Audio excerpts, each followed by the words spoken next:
அன்பர்களே வணக்கம். இன்றைக்கு வீடியோ பதிவில் எதை பற்றி நம்ம பார்க்க போகிறோம் அப்படின்னா, அதிசக்தி வாய்ந்த சுதர்சன சக்கரத்துடைய மந்திரத்தை பற்றி தான் நம்ம இன்றைக்கி பார்க்க போகிறோம். அதாவது இந்த சுதர்சன சக்கரம் அப்படின்னா எதை சொல்லுவோம் அப்படின்னு வச்சுக்கோங்க. பெருமாள் கையில் சங்கும் சக்கரமும் ரெண்டும் இருக்கும், கேள்விப்பட்டிருப்பீங்கள்ல. அதாவது சங்கு இந்த சைடு இருக்கும், சரிங்களா, சக்கரம் இந்த சைடு இருக்கும். அந்த சக்கரத்துக்கு பேர் தான் சுதர்சன சக்கரம் அப்படின்னு சொல்லிட்டு சொல்லுவோம். அதாவது பெரும்பாலும் பார்த்தீங்கன்னா ஒரு தெய்வங்களும் ஒரு ஆயுதங்களை வச்சிருக்கும். அந்த ஆயுதங்களுக்கெல்லாம் என்ன அப்படின்னா அதோடைய சக்திகள், சரிங்களா, அந்த விஷயத்தினால அதெல்லாம் சரி பண்ணக்கூடிய சக்தியும் வல்லமையும் அந்த தெய்வத்துக்கு இருக்கும் அப்படிங்கிறத வரம் வாங்கி வந்திருக்கும் அந்த தெய்வங்கள், சரிங்களா. நீ இதை வச்சு நீ இந்த தொழிலை பண்ணு அப்படின்னா. இப்போ அந்த சுதர்சன சக்கரம் அப்படிங்கிறது எதுக்கு அதை அந்த தெய்வம் பயன்படுத்தும் அப்படின்னா, அழிக்கிறதுக்கு. அதாவது அந்த சக்கரத்தை வச்சு வெட்ட முடியும், சரிங்களா. அதாவது எப்பேற்பட்ட ஏவல் கட்டுகளையும் பிள்ளி கட்டுகளையும் சூனியக்கட்டு மந்திரக்கட்டு மாயக்கட்டு தெய்வக்கட்டுகளை பூராமே அறுத்து எரிய முடியும், சரிங்களா.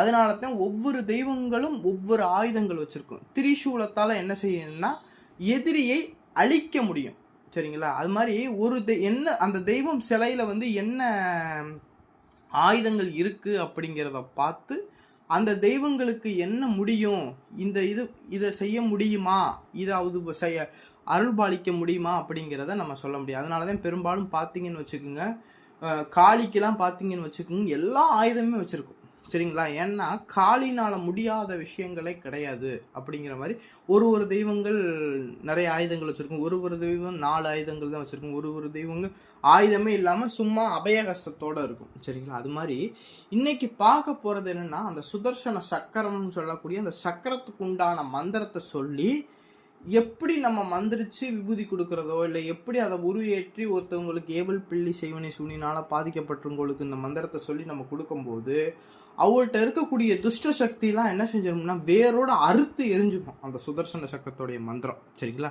அது என்ன மந்திரம் அப்படிங்கிறத பார்த்தீங்கன்னு வச்சுக்கோங்க. நான் இன்னைக்கு வாட்சி காமிக்கிறேன்.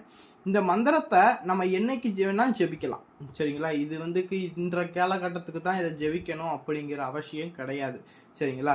உங்களுடைய வீட்டில் துஷ்ட சக்தினால பாதிப்பு இருக்குது, இல்லை உங்களுடைய வீட்டில் உள்ளவங்களுக்கு யாருக்குனாலும் துஷ்ட சக்தியோடைய பாதிப்பு இருக்குது, இல்லை ஏவல் பிள்ளை செய்வனை சூனியங்கள்னால உள்ள பாதிப்பு இருக்குது அப்படின்னா அவங்கள உங்க முன்னாடி உட்கார வச்சோ, இல்லை அந்த வீட்டில் பேய் பிசாசு கோளாறு இருக்குது, எங்கள் வீட்டில் ஏதோ ஒரு துஷ்ட சக்தியோடைய கோளாறு இருக்குது அப்படின்னா டெய்லி உங்களுடைய பூஜை அறையில் இந்த மந்திரத்தை என்ன செய்றீங்கன்னு வச்சுக்கோங்க, 108 தடவை பாராயணம் பண்ணிட்டு வந்துக்கிட்டு இருந்தீங்கன்னா எப்பேற்பட்ட துஷ்ட சக்தியும் அந்த வீட்டில் குடிகொள்ள முடியாது, சரிங்களா. அந்த மந்திரத்தினுடைய சக்தி சுதர்சன சக்கரமாக மாறி அந்த துஷ்ட சக்தியை போய் வேரோட அழிச்சிட்டு வந்துடும், சரிங்களா. விரட்டாது அழிச்சிரும், சரிங்களா. அதனால இந்த மந்திரத்தை ஜபம் பண்ணக்கூடிய இடங்கள்ல ஒரு நொடியோட அந்த இடத்துல தாக்கு பிடிக்க முடியாது, சரிங்களா. அது என்ன மந்திரம் அப்படின்னு வச்சுக்கோங்க. சங்குருள சக்கரம் உருள தலைக்கு மேல் ஆதிநாராயணன் ஸ்ரீ சக்கரம் உருள உடம்பெல்லாம் சக்தி வேலாய் மாற ஸ்ரீயும் ரீயும் ஐயும் கிளியும் பட் சுவாக, சரிங்களா. இப்படி சொல்லணும் இந்த மந்திரங்களை, சரிங்களா. அதனால இந்த மந்திரங்களை மனசுக்குள்ள ஜபிக்க கூடாது, சரிங்களா. சில பேர் தியானத்துல மனசுக்குள்ள ஜெபிப்பாங்க, அப்படி ஜெபம் பண்ணக்கூடாது. இதை வாய் விட்டு சொல்லணும், சரிங்களா. சங்குருள சக்கரமுருள தலைக்கு மேல் ஸ்ரீ ஆதி நாராயணன் ஸ்ரீ சக்கரம் உருள உடம்பெல்லாம் சக்தி வேலாய் மாற ஸ்ரீயும் ரீயும் ஐயும் கிளியும் பட் சுவாக அப்படிங்கிற மாதிரி அழுத்தமா சொல்லணும், சரிங்களா. ஏன்னா அந்த துஷ்ட சக்தியை முன்னாடி உட்கார வச்சுட்டு இந்த மந்திரத்தை ஜபம் பண்ணலாம். ஒரு விபூதியை வலது கையில் அள்ளிக்கிட்டு இந்த மந்திரத்தை ஜபம் பண்ணி வச்சுக்கிட்டு அந்த விபூதி அந்த துஷ்ட சக்தி பாதிக்கப்பட்டவங்க மேலே போடலாம், சரிங்களா.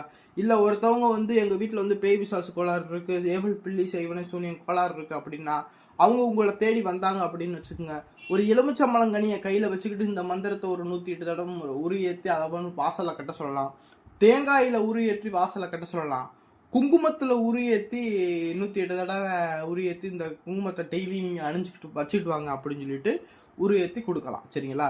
மந்திரங்கிறது ஒன்று, மந்திரங்கிறது வந்து நிறைய இருக்குது. அதை நம்ம எப்படியெல்லாம் பயன்படுத்துகிறோம் அப்படிங்கிறது வந்து நம்மளுடைய புத்திசாலித்தனத்தில் தான் இருக்குது. சரிங்களா? அதனால ஒவ்வொரு மந்திரங்களையும் இப்படித்தான் பயன்படுத்தணும் அப்படிங்கிறதெல்லாம் கிடையாதுப்பா. அந்த மந்திரங்களை பயன்படுத்துகிற முறைகள் வந்து நம்ம அதை உருவாக்கிக்கிறது. சரிங்களா? மந்திரம்ங்கிறது வந்து அதாவது பிரபஞ்சத்தோட ஈர்க்கக்கூடிய ஒரு வைப்ரேஷன். சரிங்களா? அந்த வைப்ரேஷனை நம்ம எப்படிலாம் பயன்படுத்துகிறோம் அப்படிங்கிறத பொறுத்து தான் அந்த விஷயங்களை பயன்படுத்தலாம். இப்போ நான் சொல்லியிருக்கிற அந்த மந்திரத்தை வச்சு ஒரு இதுக்குத்தான் பயன்படுத்தலாமா அப்படிலாம் கிடையாது. சரிங்களா? இது ஒரு வகையான பயன்படுத்துறதுக்காக ஒரு உதாரணத்துக்கும் ஒன்று சொல்லியிருக்கேன். சரிங்களா? அதனால் உங்களுடைய யோசனைக்கு எப்படிலாம் கொண்டு போகணும்னு நீங்கள் நினைக்கிறீங்களோ அது போலலாம் இந்த மந்திரத்தை என்ன செய்யணும்னா செயல்படுத்தலாம். சரிங்களா? அந்த மந்திரத்தை ஒன்றுக்கு ஒரு 10 தடவை நீங்கள் என்ன செய்கிறீங்கன்னு வச்சுக்கோங்க, மனசுக்குள்ளே நிறுத்தி சொல்லி பாருங்களேன். அந்த மந்திரம் எதுக்கு அது வேலை செய்யுது அப்படிங்கிறத வந்து நீங்கள் கண்டுபிடிச்சி போடலாம். சரிங்களா?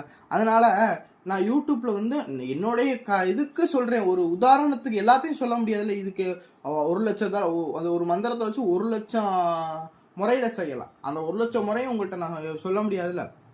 அதனால் இந்த மந்திரத்தை வச்சு இது எதுக்கெல்லாம் பயன்படுத்தணும்னு நீங்கள் நினைக்கிறீங்களோ அதெல்லாம் பயன்படுத்துங்க. சரிங்களா? ஒவ்வொரு மந்திரங்கள் இருக்கும்பா, சக்தி வாய்ந்த மந்திரங்களாக இருக்கும். சரிங்களா? அந்த மந்திரத்தை நம்ம அந்த வைப்ரேஷனோட நம்ம சொல்லும், அதாவது அந்த சொல்கிற முறைன்னு இருக்குது. அதை அப்படி சொன்னோம்னு வச்சுக்கோங்க, நம்ம உடலில் இருக்கக்கூடிய அந்த ஆடி போயிடும், கிடுகிடுத்து போயிடும். சரிங்களா? அப்பேற்பட்ட சக்தி வாய்ந்த மந்திரங்கள். சரிங்களா? அதனால தான் இந்த மந்திரங்களை எப்படி சொல்லணும் அப்படிங்கிறதெல்லாம் நான் சொல்லி காமிச்சேன். எப்படின்னு வச்சுக்கோங்க, சங்குருள சக்கரமுருள தலைக்கு மேல் ஸ்ரீசக்கரன் ஆதிநாராயணன் ஸ்ரீசக்கரம் உருள உடம்பெல்லாம் சக்தி வேலாய் மாற ஸ்ரீயும் ரீயும் ஐயும் கிளியும் பட் சுவாக. சரிங்களா? இந்த பட்டுங்கிற வார்த்தை என்னன்னு வச்சுக்குங்க, அந்த பட்டுங்கிறது வந்து சொன்னோம்னு வச்சுக்கோங்க, எந்த இடத்துல அந்த பட்டுன்னு சொல்கிறோமோ ஓடி போயிருமா. எந்த இதுவுமே தாக்கு பிடிக்க முடியாது, அந்த இடத்துல அழிஞ்சு போயிடும். பட்டுன்னு போ அப்படின்னு சொல்லுவாங்கல்ல, அது மாதிரி அழிஞ்சு போயிடும் அந்த இடத்துல. சரிங்களா? அதனாலதான் இந்த பட்டுங்கிற பீஜம் வந்து அவ்வளவு சக்தி வாய்ந்தது. இதுக்கு சொல்ல வார்த்தையே கிடையாது. பட்டுங்கிற வார்த்தைக்கு சொல்ல வார்த்தைக்கு இந்த பட்டுங்கிற வரக்கூடிய மந்திரங்களுக்கு பூராமே ரொம்ப ஹை பவர்.